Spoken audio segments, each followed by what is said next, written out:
What's going on, Money Morning Live? That was nice hanging out with Solid from Warlock's World, but in the main room. A treat for some of you guys. But right now we're getting into the cryptocurrency discussions as we bring in Nick Black in 5, 4, 3, 2.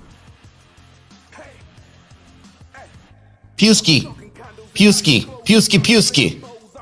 At the Pewski. What are all these pew changes, man? I think you're trying to find your way. Eastern European, bro. We can't just leave them out because they're declaring war on everyone else. Ooh, I guess not. What about all the nice Russians, which is the other 491 million that are not Vladimir Putin? So hello to them, the nice ones. And, you know, all the ones that are stranded in other countries that they cut off their credit cards because they're Russian, which is weird. Can you imagine being on vacation? They cut off your credit cards. They're like, well, you're Russian. Like, what? But I'm American. Well, you know a Russian. What do you mean? I met one? Yeah, you met one in a bar one time. So your credit cards are cut off. Good luck getting home from India. I hope you like the food. Anyway. Brutal. Welcome. Welcome to Alternative Wealth Daily Live. We are going to do a market update. We're going to talk about money laundering disruption. What? FTX proposal. We know what the F stands for. Maybe some Web3 coinage. I have some factoids for you. We'll just do what we do. We'll answer your questions. I know we didn't really answer a lot of questions yesterday. For sure, today, we're going to answer questions. For sure. I think. Eric, are you going to hold me to questions? Hold me to it. I'm forcing you to questions today. I've prepared so many that we have to use them. It would be a sin if we didn't. Well, I'll tell you this, any show we do where we don't get to your questions, it's because of Eric's poor time management and not at all because I wax philosophically and I have no cover. I have no stoppage. I have like no censors. It's because Eric is poor at time management, not because Nick just dithers on and on. Okay. Just understand that. Thanks for clearing that up, Nick. I appreciate you. Good. All right. So everybody can now send their complaints to Eric. Okay. I can't wait. I've got some cool factoids. Do you want to hear my factoids? We should be able to see his playback. Yeah. You could share your factoids first, and then we'll get into our headlines. How about that? Okay. As I try to manage your time. This is going to be some quick. See, I like this. I like this new Eric, who's awake. Quick facts that will grind your gears. Is everybody here in the chat? I hope you're in a good mood, because this is stuff to grind your gears. I don't want to take you from a bad mood to a worse mood, but if you're in a good mood, I want to wreck it. So, good mood today, everyone? Good. All right. Here's how it works. Did a little research, was watching some Tube, was listening to some economics, and I came upon a series of articles that were talking about how they're using the inflation argument to make everyone believe that all of these high prices is just a normal function of stimulating an economy to get out of, the COVIDs. So that everybody goes, oh, okay, well, this is just normal. This is the way it's supposed to work. No. 30 leading U.S. companies in major categories in the United States Bureau of Labor Statistics Consumer Price Index, including food, energy, commodities, healthcare, and shelter, have hiked prices, while collectively increasing their profits by $151 billion. Eric, I want you to just say that number. Billion. No, but the whole one. 151 billion. 151 billion. I want everybody in the chat to write 151 billion. That's how much U.S. companies, not some sketchy companies outside the U.S. companies, have stuck it to you, creating record profits by 151 billion. It's so many zeros, bro. And they say, well, it's not us, it's the COVID, it's inflation. But then why do you have 151 billion extra in profit? That seems weird. It seems weird. Across nearly every single industry that is measured for price change, which is, most of them, we're seeing highly profitable corporations demand more money for consumer staples that families depend on without explaining exactly why. Never let a good catastrophe pass you by, right? Without taking advantage of it. 1 in 4, oh, this is the good stuff. 1 in 4 US senators, strangely, hold fossil fuel investments worth as much as combined $12.6 million, according to Sludge's analysis of financial disclosures. And this does not count Pelosi, and this does not count the members of the Fed governors, including Jerome Powell, who's sitting on about $55 billion in investment monies that he got in holding public office. Oh, that's weird. Because I don't know any job where you can go to work for the government and at the end of your term, you say, yes, it's time to step down. I've got $55 million in my back pocket from my 8 to 10 years of government service. You'd almost think he's on the inside of something. At least 100 U.S. House members own investments in the fossil fuel industry or oil and gas industry.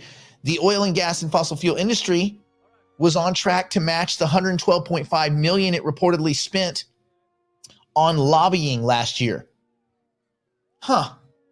Isn't that weird that when you look at the amount of profits that were made and the amount of senators and congressmen that own fossil fuel investments, and then you look at the 112.5 already million that was spent since this time last year, it's weird that they don't seem to want to govern against this. And then one last thing, and we'll get started.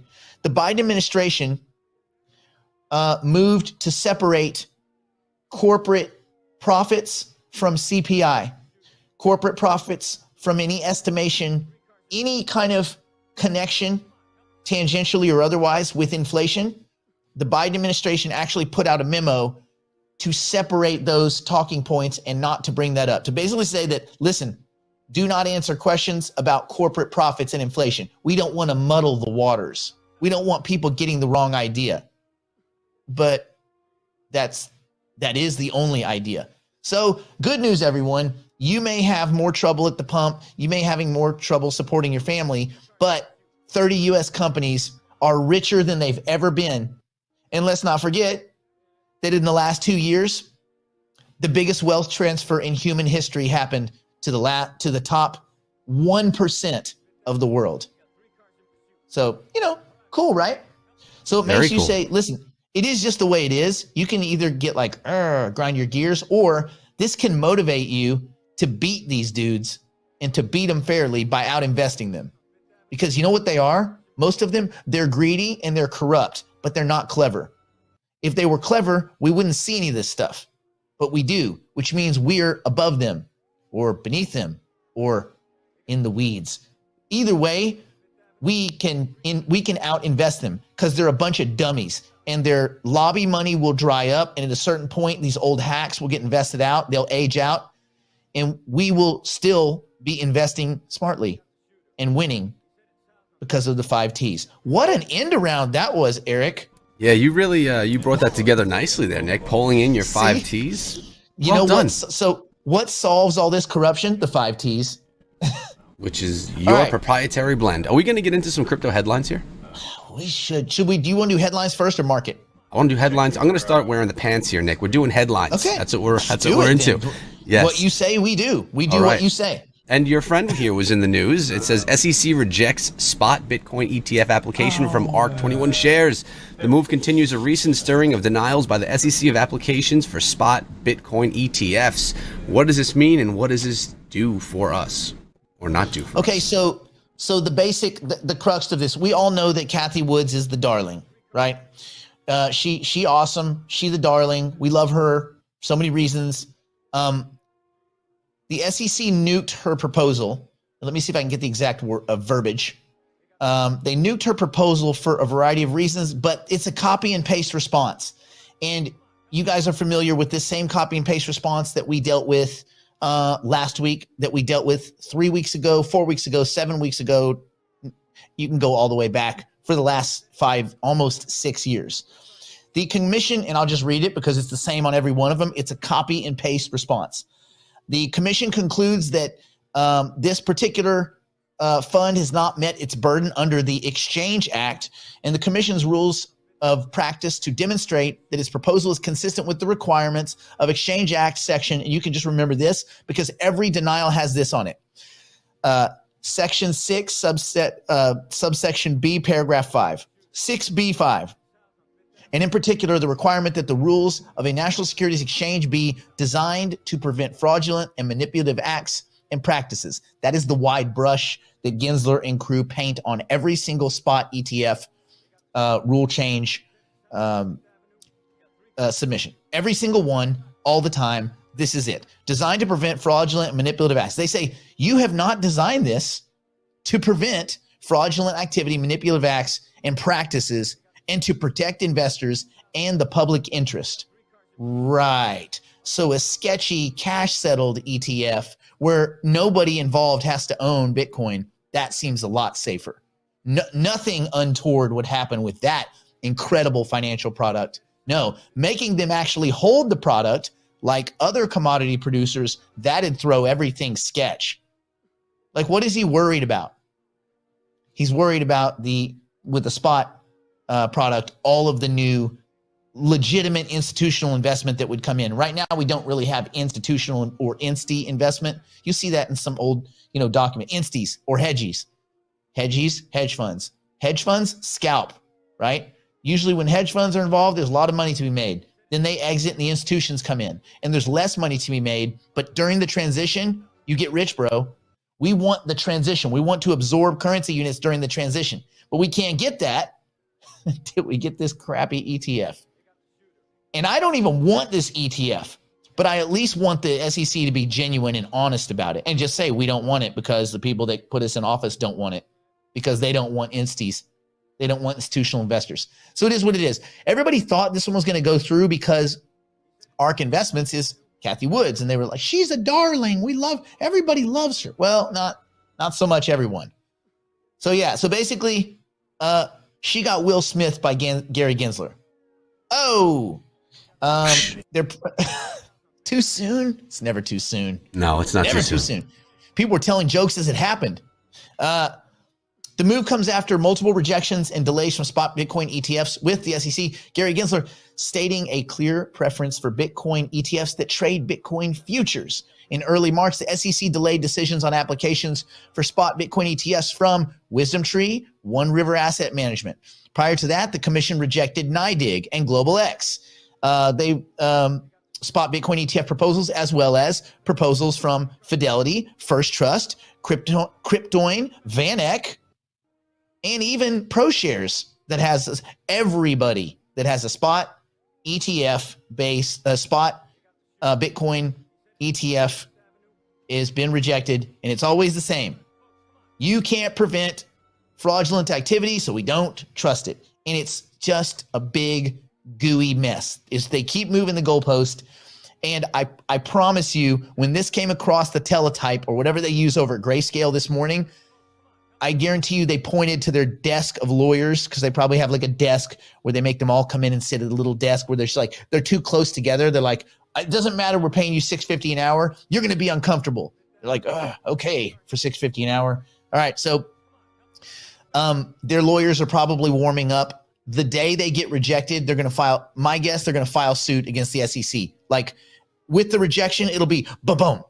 I think the SEC is waiting for a day where it's right before they recess. They'll drop it. They'll drop it on the way out of the building and they'll be like, we're taking a 2-week break.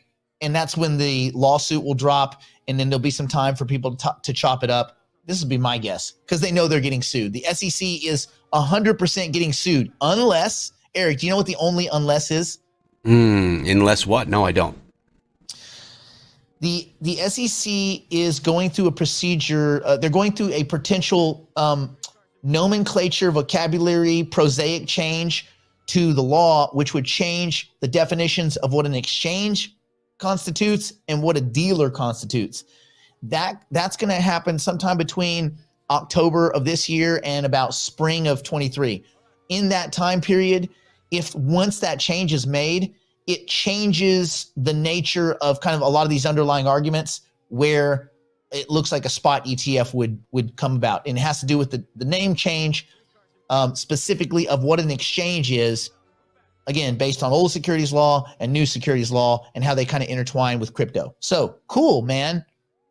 Cool, man. Sorry, Cathy. Bye-bye. Bye-bye. And Cathy's like, wait, what's this letter say? And then her staffer just said, that's it. That's all it was. thank you for manning the sound effects, Nick, as we move into our next article right here, which is about crypto and money laundering. And this is an opinion piece. Crypto should disrupt current anti-money laundering practices, not adopt them. Modern know your customer anti-money laundering regulations are ineffective. Crypto represents a better option to address this problem. Talk to us, Nick. So let's give you some background. So until the 20th century, highly respected doctors would routinely engage in, the practice of bloodletting. You know what that is, Eric? Where they like cut you and let you bleed a little bit. Like, let's get the evil out. I guess. It's not so good. They would do this to cure ailments anywhere from acne to tuberculosis. So both of those probably affect you. Do you remember they used to say laughter is the best medicine? Yes. You heard that? Not true for tuberculosis, actually. I wouldn't think so. I don't have issues with either of those, luckily. That's where laughing is not the best medicine. Okay. While we've left bloodletting behind, thankfully, science, technology, yay. But we're still engaging in putatively helpful but verifiably destructive practices. So the modern KYC AML, when you guys hear that, what's KYC AML? Know your client, KYC AML, anti-money laundering. That's the KYC AML requirements when you get on an exchange. It's why you have to deliver either your passport, your driver's license, things like this, and prove that you are a real human creature. All right. And on some exchanges, the bar is higher, some it's less. Like there's some question over FTX exchange and crypto.com over fake accounts, that will come into play more, which is weird because Sam Bankman Fried Chicken came out of nowhere 2 years ago, and now he's like the leading guy for them to call on the Hill and talk. You kind of almost wonder if he wasn't planted. Like you start to get suspicious when a dude comes out of nowhere having done nothing, and all of a sudden he's like this big billionaire. You're like, but no one's ever heard of him. Yeah, true. All right, but no one uses the exchange. Also true. And the exchange does nothing but blow up other exchanges when they try to use stupid sports sponsorships and stuff like that to move the. Yes, all of these things are true, but yet he's our man on the Hill. Okay, I guess he's the go-to guy. Anyway, a few weeks ago, news broke that a consortium of U.S.-based crypto companies had formed a trust, a travel rule compliance platform that expands financial surveillance. So the idea is in the crypto kind of community, well, if we build our own governance structure, maybe we can be our own watchdog, which you guys know how the EPA works. That's not worked so well. Like companies that they manage themselves. So they're like, no toxic dumping, me. And like, well, I didn't find me dumping any toxins today. Hey, Eric, did you find yourself guilty of any violations of the EPA? No, not today. Today I was clean. Okay. If you find some, be sure to go report those to the EPA. Because remember, we manage ourselves. Honest. It's key. Stupid. So incorporated companies must abide by the law of their local jurisdiction. Every jurisdiction is kind of a little different, right?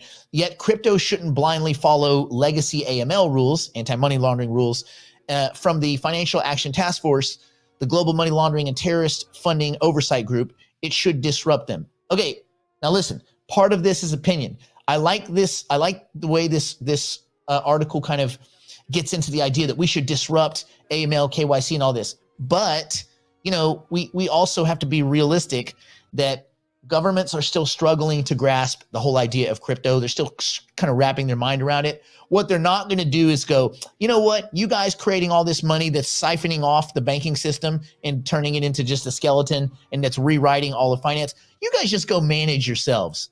I don't know.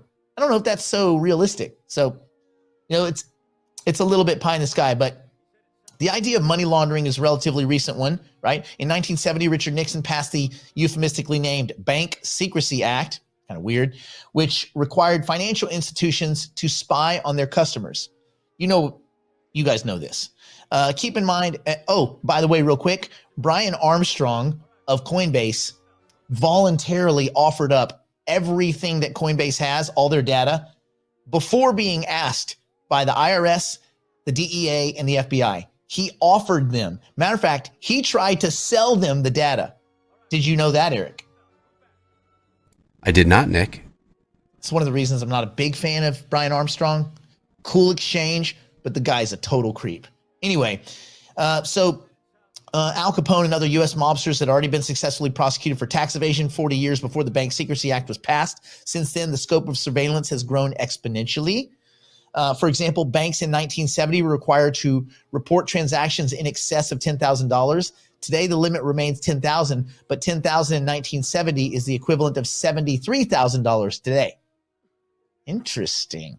Also, by the way, it's not exactly 10,000. I have a friend who works at the Treasury Department. He's in CID, which is Criminal Investigation Division. So they do drug conspiracy, money laundering, drug trafficking, all that kind of stuff. They're like the cool guys at the Treasury. Anyway, he says that the way it actually works is you're technically structuring and money laundering if you do 3 deposits of cash that equal 10,000 in a 5-day period. Now, different banks report it differently, but if you have a staccato of transactions that equal 10,000, you are technically violating the structuring requirements, and they have to file, I think it's a SAR 80, which is a specified, it's an SUA 80, specified unlawful activity report. And then some guy at some desk at Treasury goes, oh, Joe Sixpack just put $9,200 in, or Joe Sixpack put $10,140 over 3 days. I think this guy could be money laundering. And guess what? Even if it's not illicit, it's called structuring, and you've technically committed a crime. Did you know that, Eric? No, you're quite knowledgeable here, Nick, aren't you? I watch a lot of crime TV. So, yeah. Anyway, and also my buddy does that for a living. Only after the 1990s did the rest of the world criminalize money laundering. Right? Because everywhere else in the world, they thought, well, so what? It's not what you do with your money. It's how you got it. If you pulled a scam to get it, we'll fight you for the scam, not for the money. You don't want to make money itself or value units itself some piece of illegality. If it's an ill-gotten gain, go find out where the ill-gotten part was, prosecute that. It's weak and it's lazy prosecution. And that's a whole other show. All right. So the rest of the world criminalizes money laundering, right? Because of U.S. pressure after 2001 terrorist attack. So in 2001, boom, bad news.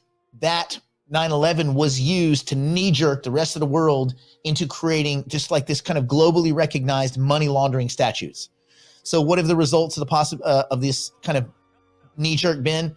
According to a variety of financial crime specialists, very little. Current AML rules don't stop the vast majority of money laundering. United Nations estimates that less than 1% of all criminal assets are seized globally, meaning that 99% of criminal assets get laundered with impunity. That's because 1 plus 99, there, that's 100. That's all the dirty money. Why would criminals use the relatively small cryptocurrency market to launder funds on a public record when they can easily launder billions through the conventional financial system without a trace? There are banks in South America. Well, I'll tell you, it's HSBC. They actually, the bank window you go up to, Eric, where you have to slide your finger in to get your wallet in there when you want to give them like your ID and money and stuff. I do, yeah, very safe.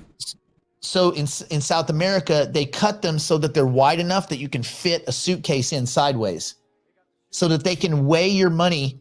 They have scales and money counting machines. They use the scales. They go, Mr. Cabrera, you only have 17 kilos of money here. You're supposed to be depositing 18 kilos of money. Oh, sorry. Hold on. Órale. Dame la otra kilo. So they weigh, and the only way you can weigh money like that, you gotta slide that suitcase in sideways. If you think this is crazy talk, go look it up. They retrofitted their facilities to take suitcases in the teller windows. That's crazy. My name's Bennett. I ain't in it. AML regulations. And by the way, there's no records on that. Like they don't write, 18 kilos for Mr. Cabrera. It's written in a book somewhere, but that's not going in anybody's That's not on Cabrera's record. And the people at HSBC Global at the main hub, they don't go, oh, Mr. Cabrera just came in with 18 more pounds of US hundreds.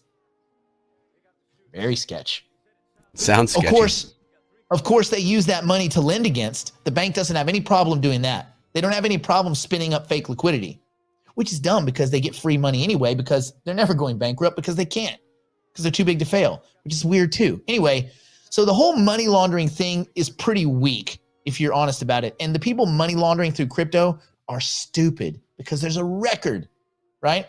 So AML regulations come at a great financial cost. Worldwide spending on AML and sanctions compliance by federal institutions is estimated to exceed 180 billion a year, about 100 times more than the 1 to 2 billion in criminal assets that get seized. So even if they went to maximum 100% efficiency and they seized all of the criminal assets from all of the bad behavior, of course you have to not count government officials, right? I wonder what the number is if you back out government officials. That would be interesting. Think piece. But anyway, they spend almost 2 times what the total net of 100% of government of criminal assets would be. If they seized all of the sketch money, all of the money laundered money, it would only equal half of the money they spend on their AML KYC regulations. What? Anyway, so expecting crypto to change all of this, in my opinion, is a little bit unlikely. And when you see these people sipping coffee, or they're at the water cooler and they're talking to crypto's money launderings for the crypto people are laundering no, stupid. One, there's not enough liquidity in crypto to launder any kind of real money. The whole space is only 2 trillion. Most of that's soaked up in Bitcoin. And all of the transactions are obvious and transparent. Just because it's got a little number of squigglies that equals Eric, it doesn't mean they can't just click one button and it says Eric. They can click one button. That's what Chainalysis does. Chainalysis is the little snitch that goes and tells everybody what every transaction did from inception in real time. That's Chainalysis. They're the little ratty little snitches. So if you think you're going to pull a scam in crypto, no. If you think you're going to avoid money, no, man, don't do crypto stuff if you're trying to do crime, bro. Make your money in crypto and go do your crime in traditional US dollars the way everyone else has done it. No, man. You're funny, Nick.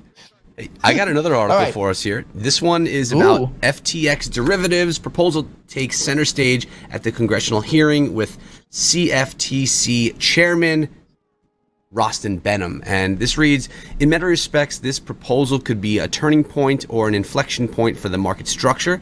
I don't know that. I don't believe that right now necessarily, but I do think I have to consider the proposal in case there is a possibility for a new market structure that could provide innovation, provide more efficient markets, better pricing, and better hedging tools. More headlines. So this kind of nods back to what I was talking about, how Bankman Fried Chicken seems to be the guy that they call on. Okay, FTX derivatives, what is that? Well, you guys know we use LedgerX to trade options. FTX bought LedgerX. Why? Because it was the only legitimate thing they could legally buy. Everything else, there's some rules about it. Sketch. For instance, BitMEX tried to buy a German bank, like a 200-year-old German bank. Oddly, a few days ago, they got denied. Why? Well, do you think it was because those are the people involved with Tether and that every one of all of them have been indicted and awaiting sentencing in the Southern District of New York for money laundering, conspiracy, fraud, go down the list? Yeah, it probably is that. Probably the very nice 220 whatever year old bank in Germany didn't want to be attached to that.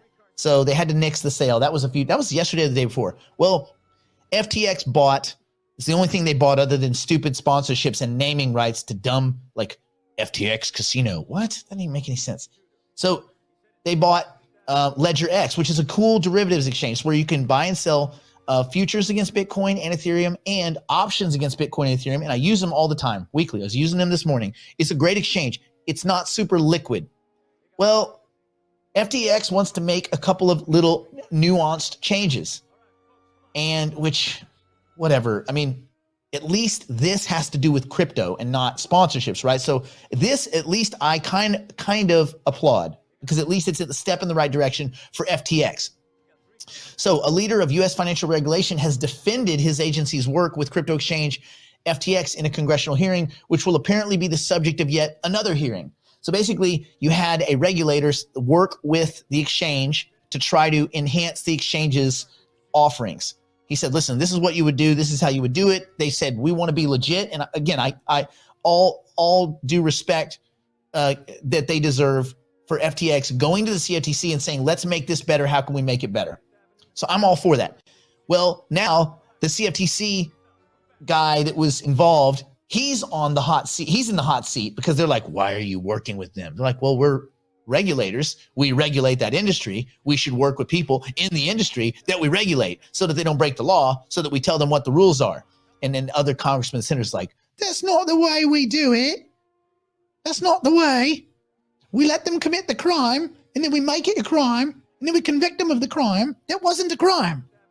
So it's a real weird system. So anyway, the dude that was helping, he's now going to get investigated. So in a very notable moment, committee chairman David Scott said he was very concerned about a proposal pending by the CFTC by a cryptocurrency exchange that is seeking approval to operate a new and untested system of clearing derivative trades. Now, why does this have implications? Because if this system works, other derivative markets might start to use it. And then you go, well, why is David Scott, Democrat, Georgia, why is David Scott so unhappy about this? So you start to wonder, I wonder which lobbyists take David Scott to dinner. I wonder which lobbyists are involved in the old system that makes a lot of money in the darkness, in the murk, that money that we never know about. I wonder who's on David Scott's friends list. Who's on his who does he follow on Instagram? That's what David Scott doesn't know what Instagram is. But the point is, it starts to make you ask questions. You're like, well, why don't you just look at the proposal and just judge it on the merits of the proposal instead of going after the people involved, which seems a little bit like kind of a weird way to regulate from the seat, right? So yeah, David Scott he's waiting. That's right, Hot Rod. He's waiting for his suitcase. He was referring to FTX's push for a new means of clearing derivatives, which again, it's small for the FTX market and small for the crypto market, but it could have big implications if it works, if the software is iteratively better than kind of what's out there, right? For all derivatives markets. And if you're curious, that's 5 times bigger than every other financial market put together. Derivative exposure is what gets the entire financial system up to 3.5 quadrillion currency units. It doesn't get there without derivatives. So if you have a system that in any way could help that, you should probably look at it.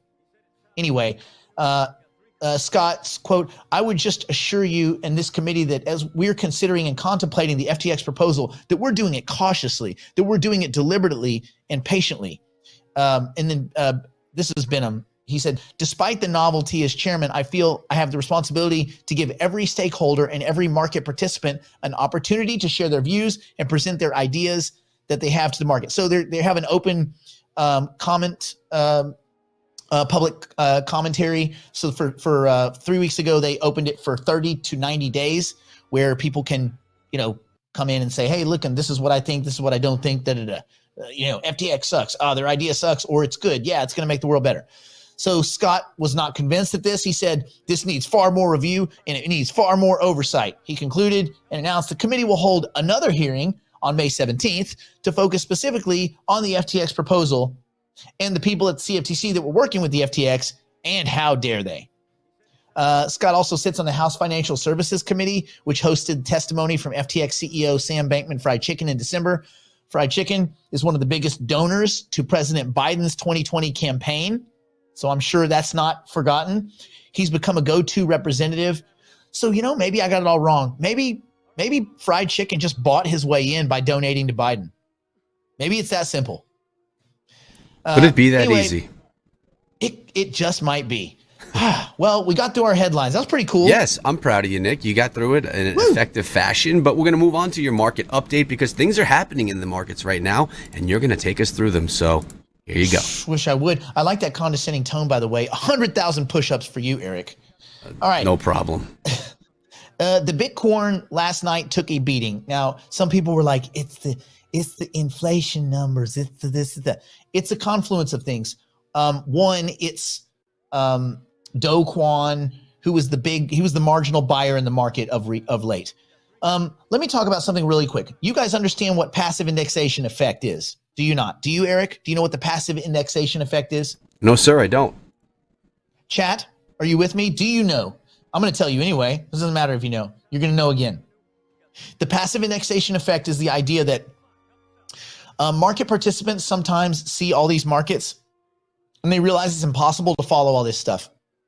So they'll index their way into markets. And sometimes rather than index, they'll just buy into these big funds that will index for them. The funds become the marginal buyer of first and last resort. So when you look at some of the funds, whether it's some of the smaller funds or some of the bigger ones, there are some names that come up. And I'm not going to say what they are because the equity space is its own monster. But there are a few index funds in the greater market, starts with a V, and they are so big that they are the only buyer for most of these assets. They're about 40% of the entire market in the equity space.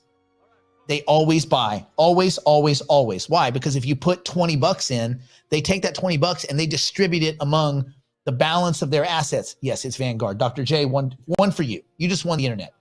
So Vanguard always buys always certain assets that they have chosen, right? Well, what happens is when people just start tossing money towards Vanguard and the Vanguards of the world continue to deploy it in the same way, they buy up assets. They become the buyer of first and last resort, almost the only buyer. What happens when they stop buying and there's no more marginal buyer? So imagine you're driving uphill, and this is a Mike Green anecdotal. You're driving uphill, but you don't have brakes. Well, that's fine until you're driving downhill. Then the no brakes thing really matters. That's when you have gap down markets and limits, and you have these what do they call it? Not stop safety valves in the markets that shut markets off and dislocations. And then you have a real problem with markets that don't operate 24/7. They only operate like 6 hours, 7 hours a day. And you have all sorts of explosions and all this kind of stuff.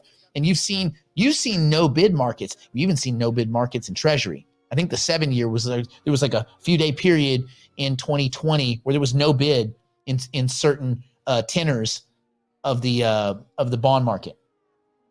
Treasuries, right? So these kinds of things can happen. Well, when you look at the crypto market, we don't really have those indexation funds yet, but the indexation effect is very clear. And there are some kind of affiliations, right, between the crypto space and how much money is free to be invested. Because when you see down days and when you see things like this where the traditional equity market's getting nuked, it does look a lot like Bitcoin tends to follow that. Bitcoin and Ethereum. Well, Bitcoin and Ethereum both got nuked yesterday. Not nuked, but baby nuked. For a few $100. Bitcoin went from almost 48, it was 47 and change, down to 45 and change, low 45s. And everybody's like, it's over. And then it banged back up, right? Because luckily the crypto market bounces back a lot faster. It seems to. However, people have very short-term memory. And so what happens is when you see the market being in Bitcoin specifically, 69,000, 64, 65, your mind goes, that's the range.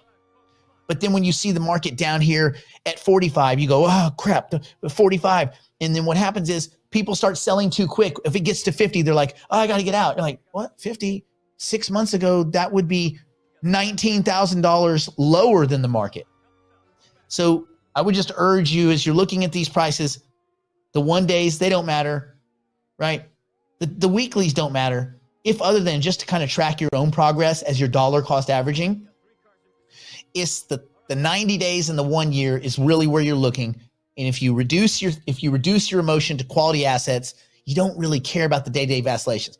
Some people started selling Ethereum about 2 weeks ago, right before Ethereum started taking off again.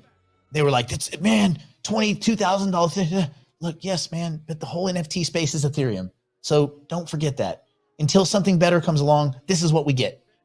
And yes, this is Live Coin Watch, and it's my favorite as far as these. You can go into the filter and you can add in different time horizons. So I have 24, 7-day, 30-day, 90-day, 1 year. Anyway, this is the way I like to look at it because it gives me a better picture. I used to not even look at the 1 day at all because it's really immaterial. But anyway, remember this passive indexation effect when you see the markets wobbling, because if the equity space gets kicked in the softies real bad and the marginal buyers become marginal sellers, if the aggregate person in Vanguard says, I want to take some money out because I don't trust this. And you would start to see that if you got a sustained period of down days, pervasive, down, down, down, down, down. If you saw 3 to 4 weeks of down days, you would start seeing some of these funds flip. And if they flip, it's curtains. Then you're going to see some real ugly markets. And you'll probably see some similarly ugly markets, which for us is great because those are buying opportunities. We like ugly markets. Eric, do you like ugly markets? I like ugly markets when I have money to buy, of course, Nick. But what's on your what's on your watch list? What are you looking at right now? What looks good to you, Nick? All cheap layer ones. So I'm really laying into layer ones where I think I might have missed it. So anything on the 1 year that's a layer one that's down, I'm adding ADA, still $1.17. Good. Yeah. Oh, by the way, guess who they're partnering up with? Guess who's coming on board to help talk about and promote ADA? No idea. Hopefully someone massive with huge influence. Who would be the best person you could imagine? Would it be Snoop Dogg? That would be The Rock. It wouldn't be Snoop Dogg? Is it Snoop Dogg? He's not bringing on. No, it's not. Are you serious? Yeah, they're going to announce it in a few. They're going to announce it in a few days. That could give it a pop. I don't know. I don't know what it means. That's crazy. It's like, I guess he's their celebrity endorsement dude guy. I don't know. I mean, he's pretty good at business. The guy does make money. He's not a dummy. You know, people think, oh, Snoop, that's kind of silly. He wears Gucci. First of all, he wears Gucci. So thumbs up, Snoop. I like your style. Second of all, his businesses outside of music, and even music, he makes money, but his businesses outside of music, that guy prints money.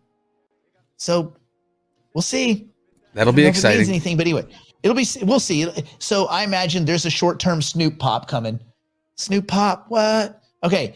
The polka dot. Gavin Wood's not going away. The dude that coined the term Web3 is not going away. Okay. And yeah, if Mark Cuban comes in, I'm going to reconsider my position in Cardano. I mean, really, because Mark Cuban's, he's something. All right. You know what? The guy's got a heart of gold, to be honest. As a human, Mark Cuban is a great dude. He's just a terrible investor. He's the worst. If he's into something, you want to exit. You definitely want to be shorting it as Mark gets into it. We'll see. So Polkadot, don't forget about it. It's down 43% on the year. It's of the infrastructure layers, it's the cheapest of the infrastructure layers. So I think you can lean into it. Matic, which is becoming a layer one, it ain't cheap. It's cheap on the 3 month, but it's not cheap on the year. However, if you think that Matic's got room to run, which I do think it does, I think Matic is right now as or more useful than Polkadot. So should it have twice the market cap? Probably. And is it becoming a layer one?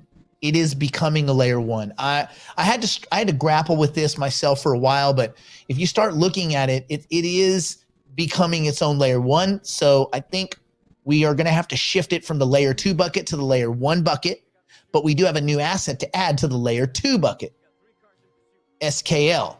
So we'll cover that next week. But anyway, Near is only up a little bit. Market cap is 9 billion. Should it be on par with?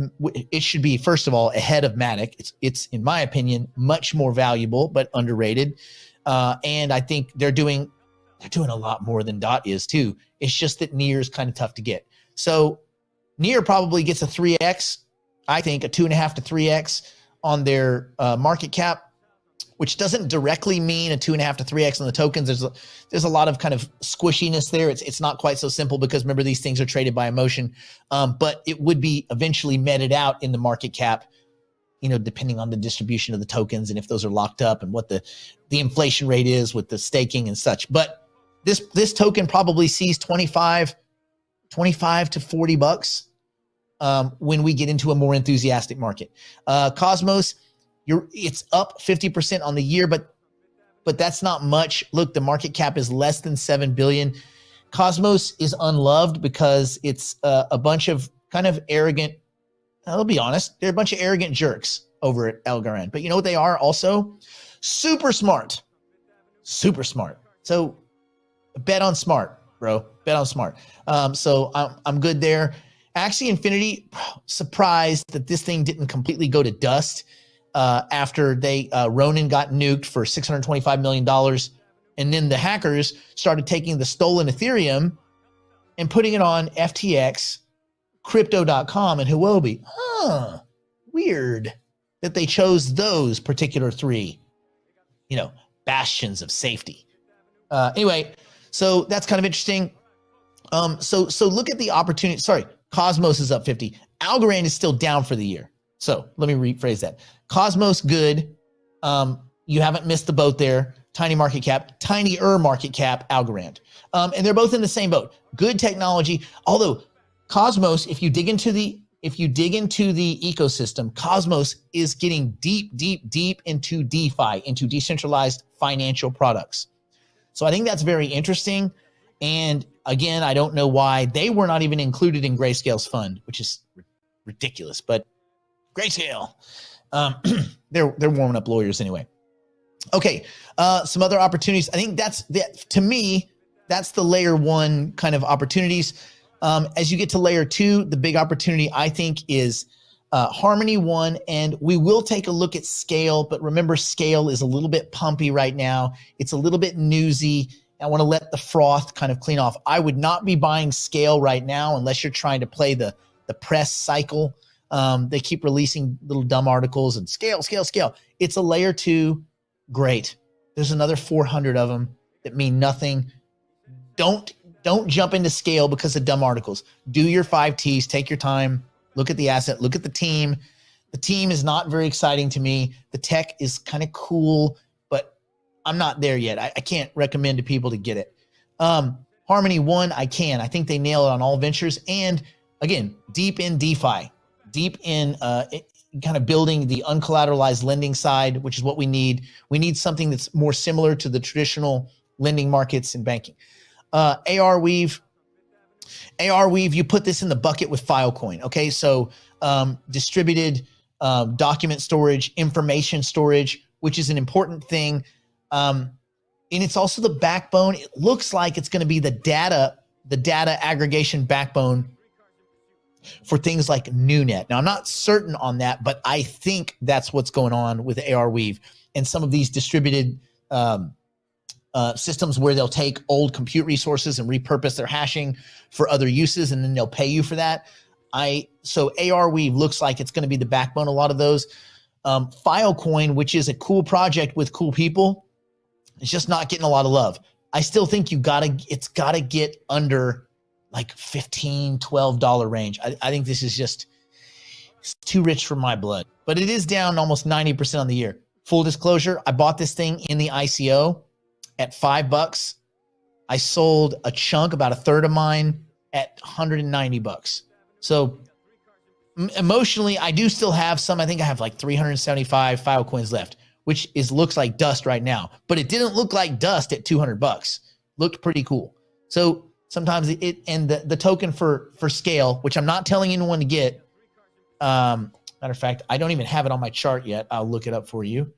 Is it SKL or is it SK? It probably is SKL. Spell token, I don't know anything about. Hold on, give me 2 seconds because I don't want you to give you the wrong. It is SKL. It's trading at 28 cents. Again, I'm not telling anyone to get it. You might start doing your research.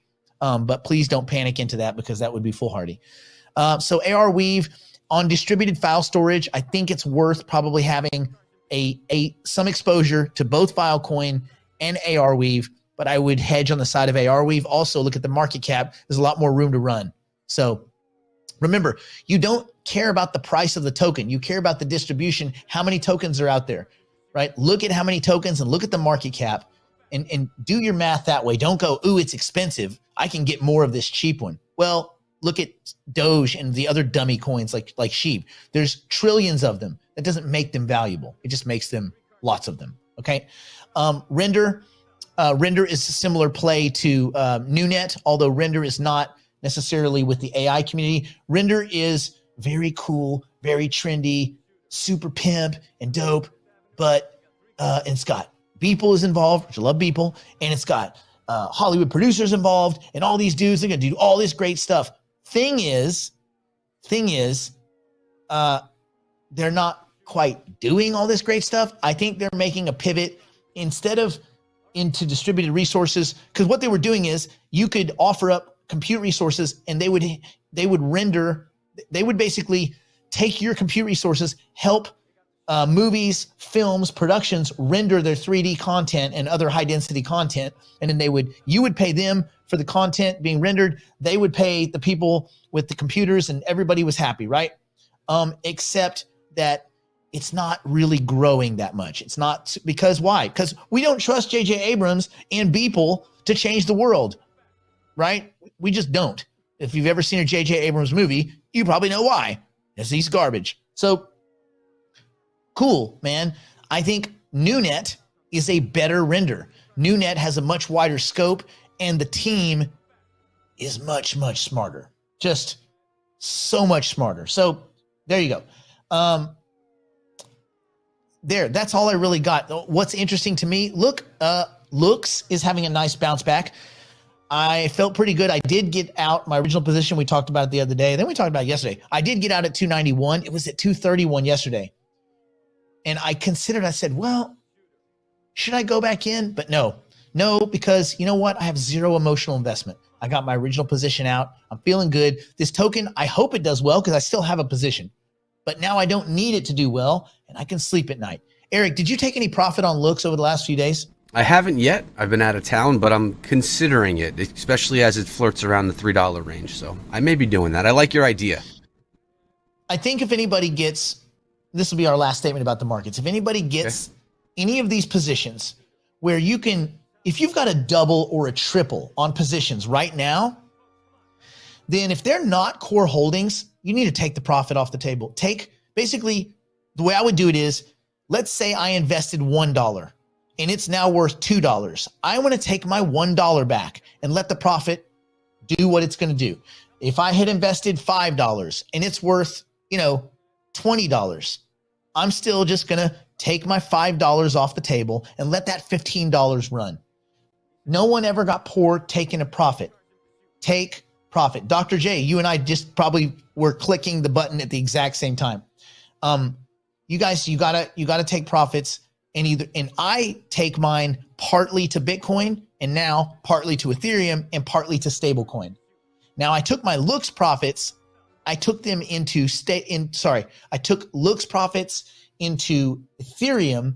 I'm going to plant some of that Ethereum in the Ethereum Dynaset that is being managed by Singularity DAO. There. Whew. There's your plan. We done. We hit our markets. Should we do some Q&A? Yes, we should definitely do some Q&A. And we have a lot here today. So let's start with this one. Wish you would. I am. From Margie Nick, what's the best place to get interest for Bitcoin and for Ethereum? Well, I'm going to tell you right now. A lot of people are going to say, this is such a crazy answer. First of all, are Brandon and Eric the same person? Yes. No. Brandon and I are very different. That's exactly what Brerick would say. Okay. Where would you would get interest if you were a non-US citizen, you would get interest on Nexo. If you're a US citizen, you used to get interest on Nexo. And as long as you didn't move anything around, you still get interest on Nexo. But right now, this second, there's not a lot of great places. If you don't want to sell options against Bitcoin and Ethereum, which you can do on Ledger X, by the way, Dynasets. Quant Andy is correct. I trust the team at Dynasets, Ben Gortzel and Marcelo and Mario. That team, those dudes are wicked. Their quants are awesome. And their tech is good and their tech is getting better. And I listened to a video yesterday about all of the different processes about how they're going to kind of training their neural nets and all this kind of stuff. And so anyway, there's this whole iterative process, how they're training and retraining and enhancing the training on these systems. And they're going to add sentiment analysis and all this. So right now you go to Singularity DAO. This is a way you could do it. And it probably gets you an extra 40, 50% a year, which is dope because they're getting about 16 to 18% a quarter. They don't start shorting until June. And that comes from Marcelo last night.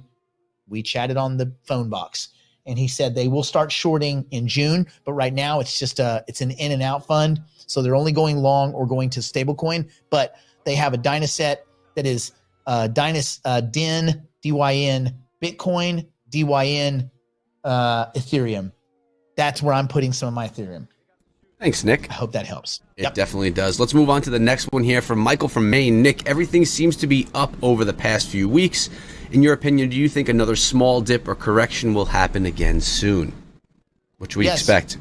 Lots.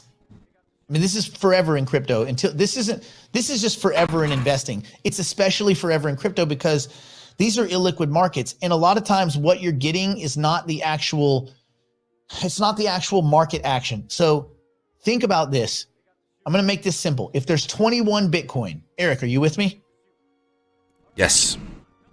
Okay. 21 Bitcoin. I want to see people in the chat too. If you've lost 6 Bitcoin have been lost forever.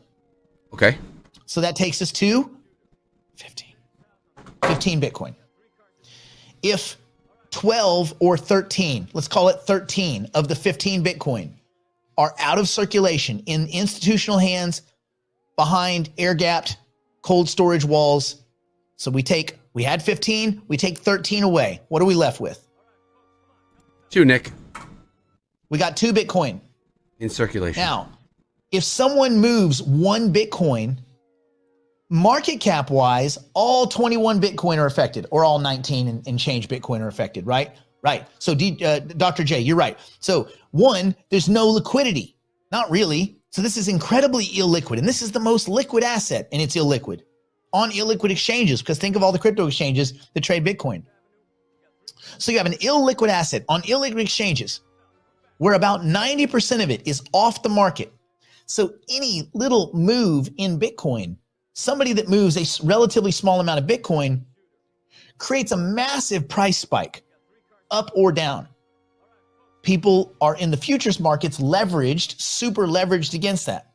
So the little bitty spike with a little bitty Bitcoin creates massive perturbations throughout the market. People get nuked fast and melted.